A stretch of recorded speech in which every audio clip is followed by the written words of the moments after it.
When it comes to weather, he has done it all in Carolina. You look at the tornadoes, the hurricanes, the extreme heat.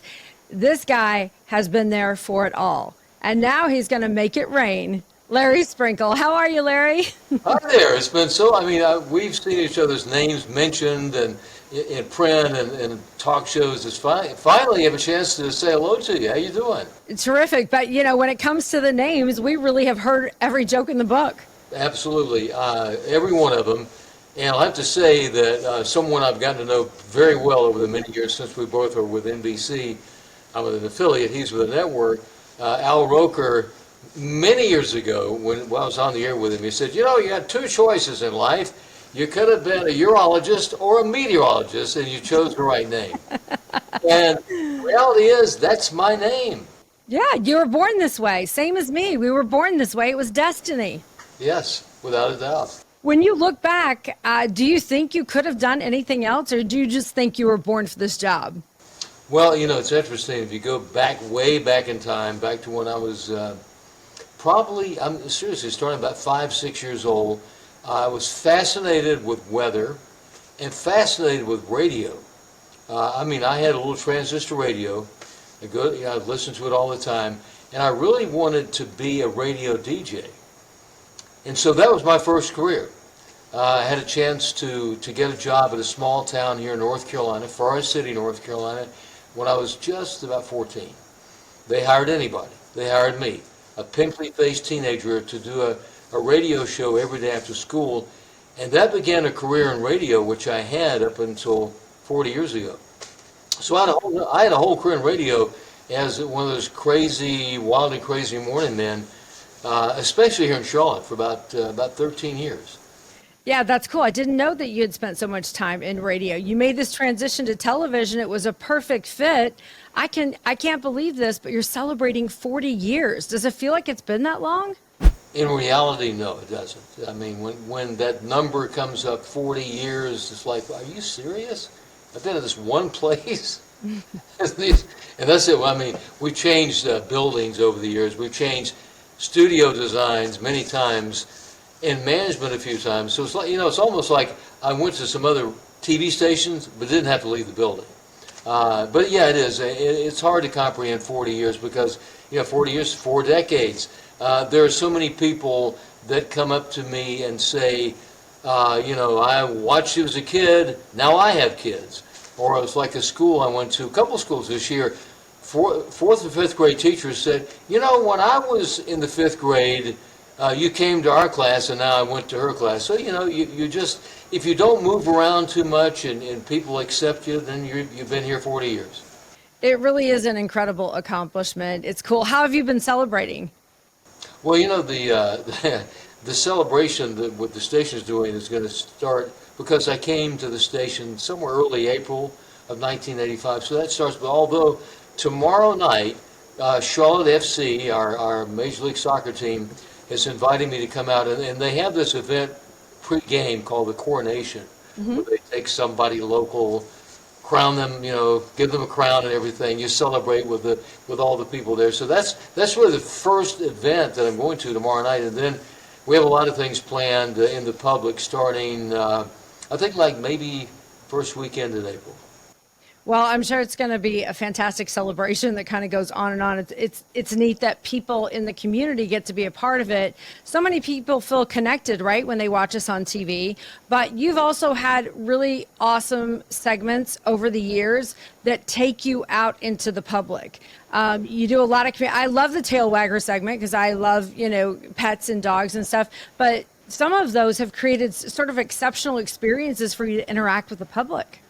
It gives, having this job, and if you're not shy to go out, and I'm sure you're the same way, you enjoy getting out among people, regardless of what the situation, whether it's schools, whether it is charity events, or whether it's going to some weird business, or just meeting people on the street. I've done all of those, and I do a lot of charity events. I do a lot of charity auctions. I'm a charity auctioneer. I'm not a professional, but I do a lot, have been for I've been doing that probably the past 35 years and raised literally millions of dollars for different charities in this community. And that is, to me, is as important as anything, is being involved in the community. You understand that.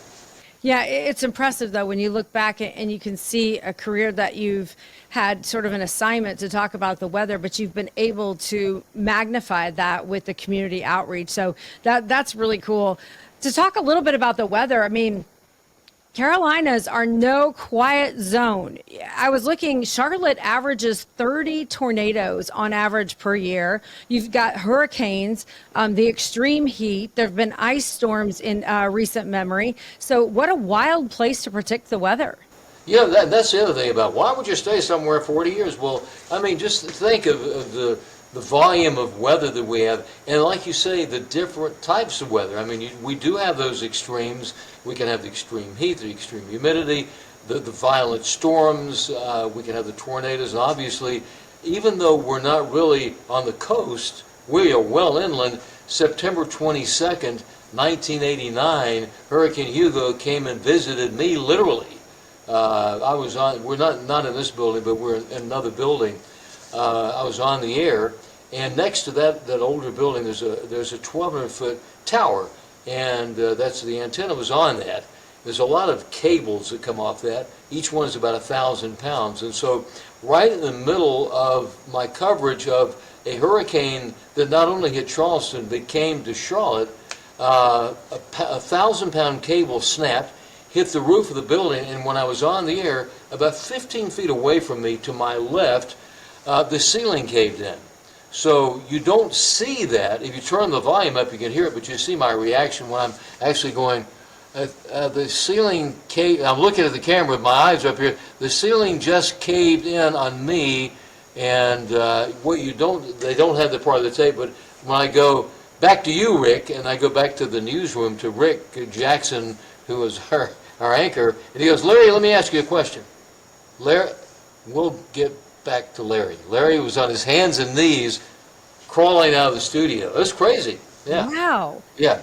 What a story. When you look back on your career, do you think Hugo would be the storm? I mean, everybody kind of has a career-defining storm. Do you feel like that was it when you look back at your career, or do you see others that were ones where it really made an impact on you and you had the opportunity to forecast it for the community? Well, you know, you're always in, as people do in the early part of their career, and even now I've done it too, but early on it was being sent to the coast to cover hurricanes and to stand there, you know, winds are gusting over 70 miles an hour, you can see the waves behind you. You're kind of embellishing that move, but yeah, covering the hurricanes, obviously the severe weather, but Hurricane Hugo has to be the defining moment because it was such an unusual event for a hurricane to come this far inland, to stay as a hurricane. We had wind gusts 90 miles an hour here in Charlotte, to see the damage, the power outages, being stuck at the station and losing power at my house for a couple of weeks. Yeah,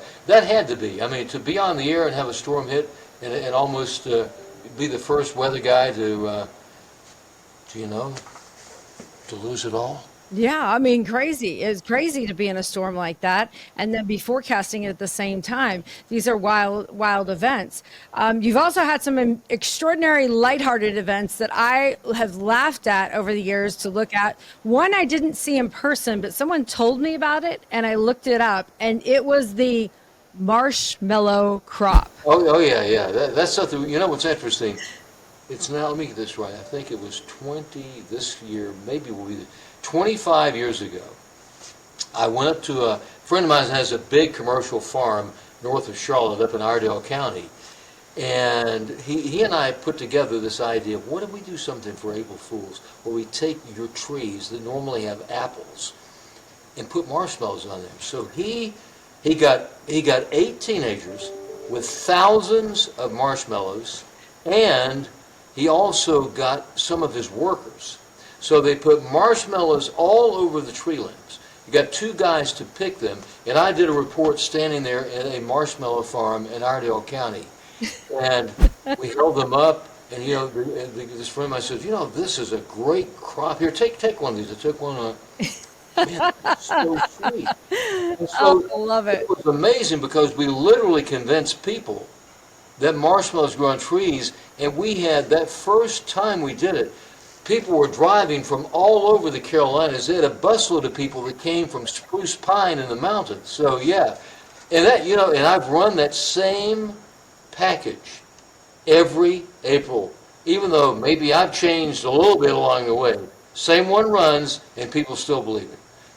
That marshmallows grow on trees. Yeah, it's very, very funny, but it's also, I'm sure, become something like a little bit of an urban legend that people probably talk to you about to this day, even though it happened quarter of a century ago. Absolutely, and people are still, still getting people to be gullible about it. I mean, I was in the first 5, 6 years surprised the number of people, but and we'll probably run it again this April 1st, even though now it's just a tradition that we run the same one because Right.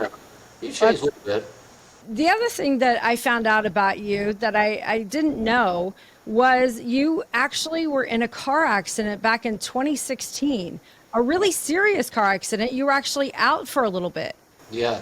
Well, first of all, I'm one of these crazy people. I never take a vacation. That relates to what I'm going to tell you.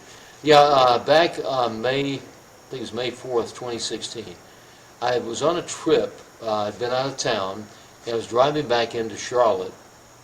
It was a weekday. I think it was on a Thursday. And I was in this zone where you're driving and you're just kind of in a trance almost. Right. And on 485, one of the loops, the beltways around Charlotte, traffic is always jam-packed. And so I'm following traffic. Traffic stopped, and I didn't. And I slammed into the back end of one of the larger pickup trucks, and the front end of the car came in on top of me, the dashboard, the steering wheel. And I was trapped, and thank the Lord for the firefighters, the medics. They literally cut me out with jaws of life and every other saw that you could come up with. Yeah, they had to cut me out, and I was pretty broken up, and I was literally, May, June, July, August, September, almost October. So all of the weeks I never took vacation, I spent in the hospital. Wow. And I was shattered legs, bones shattered both legs, ribs broken, lacerated, everything, And I had to learn to walk again. I literally did not know how to walk. And you think, how is that possible? Well, there's a disconnect you get between the brain and your legs. So that was a challenge to finally stand up and learn to walk. But that happened, and the response from our community has been still amazing. Prayers and the people in this community coming together, a lot of support. But Really is that's something to go through. People have accidents like that. It becomes life-changing forever. Some people aren't able to return to their careers or whatever. You got back to work. Did you have any other sort of epiphanies or any sort of new perspectives that came out of that? I mean, how did that alter any other portions of your life? Physically, you overcame it. It was just more of that in itself, and the respect for the medical community. Obviously, respect for the Dr. Shu, the surgeon who put me back together again. I asked him where I was. One of my legs was totally immobile. Both were immobile for a couple of months. One was immobile for about 4 months. And I had a meeting with him, and he was looking, examining me, checking things over. And I said, Dr. Shu, and he had been a combat doctor. And I said, is this the worst you've ever seen? What happened to, especially my left leg? He said, look, man, I was in Iraq. I was in the Middle East as a combat. I said, well, what about other than that? He said, it was the worst. So it was pretty bad. It was my left knee was just shattered as bad as it could be. And he literally somehow they miraculously put me back together, and through the Charlotte Rehabilitation Hospital and all the hard work from those people, I got to be back to work, and thankful for life for sure. That's amazing. What a recovery story. I think I heard you say that the doctor who fixed your leg, his name was Dr. Shu. I know. Did you say Dr. Shu, Larry? I think I did, yeah. Right, but it's still the name. And this is the story of our lives, right? Yeah. We have these acronyms. We have yeah. Yeah, right. It's nominative determinism at its best. Your name determines your job. Have you met other people like us before that have this name that fits their occupation? Well, I'll tell you one interesting name that happened. This goes back to 1988. Um, and we had a new group of, I've been here so long, there's so many different anchors and reporters and people in the weather department, but we had a new person come in who was a part of actually our sports department. And it was in the early days of her career. She wasn't in weather, but it's a name that people know. Her name, we worked together doing weekends. She did sports, I did weather. And Rick Jackson, another name a lot of people know, her name is Hannah Storm. Right.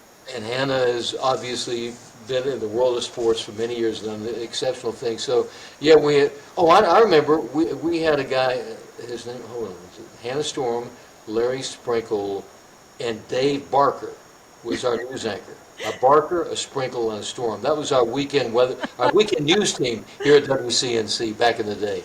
Oh, that's good. I've tried to talk Hannah into weather many times over the years, but she likes sports better. So what can we do? She's one of the best ever. Yeah, if I were to choose my name, of course, Amy Freeze, I was born this way, but if I were to choose my name, I would go with Windy Breeze because then I could go down to Florida and I could just, be in Miami and give a nice forecast all the time. Yeah, I love the name Windy Breeze. Yeah, people ask me if I were to change my name. I did one time when I was in radio. I kept thinking, Larry Sprinkle is just not a great radio name. So I changed it to Larry Lawrence. As hokey as that is, I used that name for about 6, 7 years on the radio, and I got to the point I was two different people. Larry Sprinkle at home, Larry Lawrence among a lot of people. But I'm just Larry Sprinkle. That's all I'm going to be. Never going to change it again. So here I am. That's great. That's great. That's so good. Well, it's a unique name, but you have given such a mark to your career. It's an admirable thing to be at a job for that long and to have that much dedication as an individual. But what's truly remarkable about it is that people love you so much and that you have become so popular being into their homes. When they meet you out on the streets, what's the most frequent thing that people say to you? Hey man, is that your real name? No, I just. Same here. It's just the fact that when people say, I'm sure you've experienced the same thing. When people say that you're part of our house, you're part of our life, you're there every morning, and we count on you, we depend on you, and quite often it's almost like you're a member of the family because if you're hanging around somewhere for 40 years, people get to know you pretty well. And they know about your life and who you are and what you do. So it's just like having so many friends or this wild and crazy family that covers about 27 counties here in North and South Carolina. So it's just being a part of people's lives every day that's so important and means so much and is really very humbling. Do you have anything left that you really want to do, either in TV or in life? Do you have sort of a bucket list of things that are still yet to come for you? I want to meet Amy Freeze in person. All right, I'm coming. I'll come to Charlotte for sure. That's an easy one. Well, I've done literally in this business, in the television business, and I had even before I came 40 years ago, I had a career along with my radio. I had another career in television. I did a lot of voiceover work, did a lot of commercials. The one that a lot of people may or may not remember, but from about I think it's 1977 till the campaign ended, I think in '84, I was the Tidy Bowl man. A lot of people don't know what that is. You'll have to. I know exactly what the Tidy Bowl man is. I'm going to have to look that up. Yeah, many years ago. Yeah. So I had a whole other career doing things like that. The film industry has been very busy in North Carolina over the years. I had a chance to work with some people like Drew Barrymore. I worked with her in a movie called Firestarter. One of the most outrageous ones I did, I worked with Ozzy Osbourne in a movie called Trick or Treat. I literally worked with him. I played a talk show host, typecasting, and he played a crusader against rock and roll in that movie. pretty wild. You have to That check. is interesting. Trick or treat, though, that sounds like Halloween, and I've seen you in a Halloween costume or two over the years. I do every Halloween for the past, since I've been doing this. We have a Halloween spectacular, and I've come up with all of these crazy characters. Most are just, it was an evolutionary thing. You know, there's one character her name is Tornada, that's a witch, I do. There's Count Sprinkula, that's kind of like Dracula. And then the rest are just all these creative characters.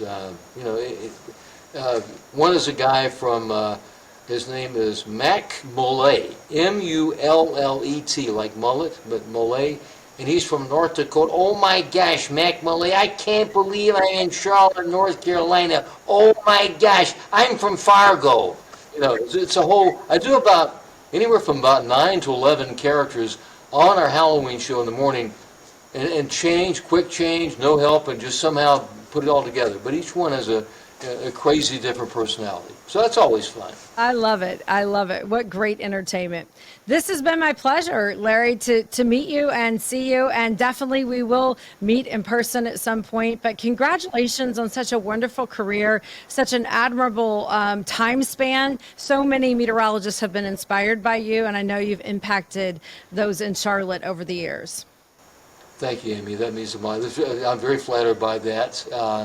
It's like I said, very humbling, and to know that you've had some influence, hopefully positive influence on people's lives.